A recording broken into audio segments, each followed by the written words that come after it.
بسم اللہ الرحمن الرحیم الصلاۃ والسلام علی رسولہ الکریم وعلی آلہ وصحبہ اجمعین اما بعد۔ محترم بھائیوں اور دوستوں، کچھ دن پہلے سیدنا امام موسیٰ کاظم علیہ السلام کی شان میں گستاخی کی گئی۔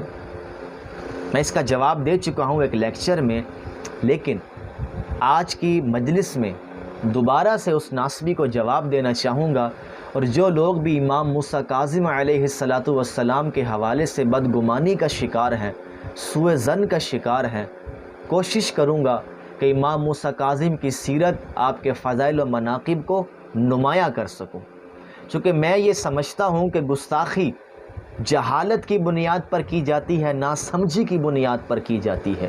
ایک ہستی کو میں جانتا ہی نہیں ہوں تو اس کے بارے میں کچھ بھی کہہ سکتا ہوں، تو یہ ہماری ذمہ داری ہے کہ ہم اس ہستی کی محبت کو، اس کی عظمت کو، اس کے مقام کو بیان کریں، اور اگر وہ واقعی اخلاص پر کھڑا ہے، حق بجانب ہے، وہ ضرور اپنی جہالت کو چھوڑ کر گستاخی سے توبہ کرے گا اور اس ہستی کے در پر آئے گا۔ تو امام موسیٰ کاظم کون تھے، کس عزت کے مالک تھے، میں آپ کی خدمت میں پیش کرتا ہوں۔ میرے بھائیوں، امام موسیٰ کاظم کا نام موسیٰ اور کنیت ابو الحسن تھی۔ کئی القابات سے آپ کو نوازا گیا، جیسے کاظم، صابر، صالح اور امین، البتہ مشہور لقب جس سے آپ عام طور پر یاد کیے جاتے ہیں وہ کاظم تھا۔ میں ایک بات کی وضاحت کر دوں، یہ طارق جمیل صاحب کی کتاب گلدستہ اہل بیت، وہاں سے میں امام موسیٰ کاظم کی یہ سیرت اور آپ کے فضائل کا بیان کر رہا ہوں۔ کاظم کا عربی میں معنی ہے غصہ پینے والا، اور آپ کو یہ لقب اس وجہ سے حاصل ہوا کہ آپ میں غصہ پینے کی صفت بہت ہی زیادہ تھی۔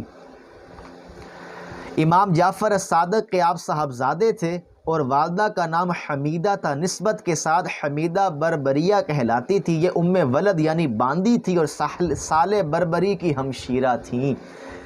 آپ علیہ السلام 7 صفر المظفر بروز اتوار 128 ہجری کو ابوا میں پیدا ہوئے۔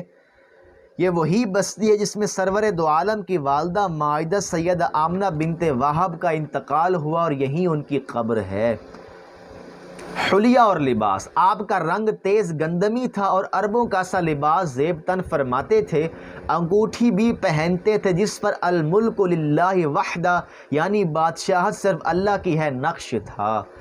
آپ کا علمی مقام، آپ کا شمار صرف اکابر علماء ہی نہیں بلکہ نہایت بلند درجہ اکابر علماء میں ہوتا تھا، حتیٰ کہ آپ کے متعلق تو یہاں تک کہا جاتا تھا کہ آپ اپنے دور کے سب سے بڑے عالم ہیں۔ علم حدیث میں آپ نے اپنے والد ماجد اور عبد الملک بن قدامہ سے روایت دینے میں استفادہ کیا، اور آپ سے آپ کے صاحبزادوں میں سے علی رضا، ابراہیم، اسماعیل و حسین، اور بھائیوں میں سے محمد بن جعفر اور علی بن جعفر نے احادیث روایت کی۔ ان کے علاوہ اور لوگوں نے بھی آپ سے احادیث مبارکہ کی روایات لیں، جیسے سہل بن یزید اور محمد بن صدقہ عنبری نے۔ آپ کے علمی مقام کا اندازہ اس مکالمے سے بھی ہوتا ہے جو ہارون رشید کے ساتھ پیش آیا۔ اس نے آپ سے پوچھا کہ تم کس طرح کہتے ہو کہ ہم رسول اللہ کی اولاد ہیں، اور تم لوگوں کو بھی اپنے بارے میں اے رسول اللہ کے صاحبزادوں کہہ کر پکارنے کی اجازت دیتے ہو، حالانکہ تم تو علی کی اولاد ہو، اور ضابطہ یہ ہے کہ آدمی کو اس کے باپ کی طرف منسوب کیا جاتا ہے، نہ کہ نانا کی طرف۔ اس کے جواب میں آپ نے یہ آیت تلاوت کی، اور ہم نے نوح کو پہلے ہی ہدایت دی تھی، اور ان کی اولاد میں سے داؤد، سلیمان، ایوب، یوسف، موسیٰ اور ہارون کو بھی، اور اسی طرح ہم نیک کام کرنے والوں کو بدلہ دیتے ہیں، اور زکریا، یحییٰ اور عیسیٰ اور الیاس کو بھی ہدایت دی۔ یہ سب نیک لوگوں میں سے تھے کہ دیکھو ان آیات میں اللہ نے عیسیٰ کو نوح کی اولاد میں سے قرار دیا ہے، حالانکہ عیسیٰ کے تو کوئی والد ہی نہیں تھے، ان کو صرف اپنی والدہ کی طرف سے اولاد انبیاء میں شامل کیا گیا ہے، بلکہ اسی طرح ہمیں بھی ہماری والدہ کی طرف سے آقا علیہ السلام کی اولاد میں شامل کیا جاتا ہے، یعنی کہ سیدہ فاطمہ کی وجہ سے۔ اور یہ آپ کا علمی مقام تھا۔ حاضر دماغی کیا تھی آپ کی؟ ہارون رشید حج کے لیے گیا تو حضور کی قبر کی زیارت کے لیے حاضری دی، اس کے ساتھ اشراف قریش اور مختلف سرداران قبائل بھی تھے، حضرت موسیٰ کاظم بھی ساتھ تھے۔ جب ہارون رشید قبر اطہر کے قریب پہنچا تو اپنے ساتھ والے لوگوں پر فخر جتانے کے لیے اس طرح سلام کیا، السلام علیک یا رسول اللہ یبن عمی، اے اللہ کے رسول، اے میرے چچا زاد بھائی، السلام علیکم۔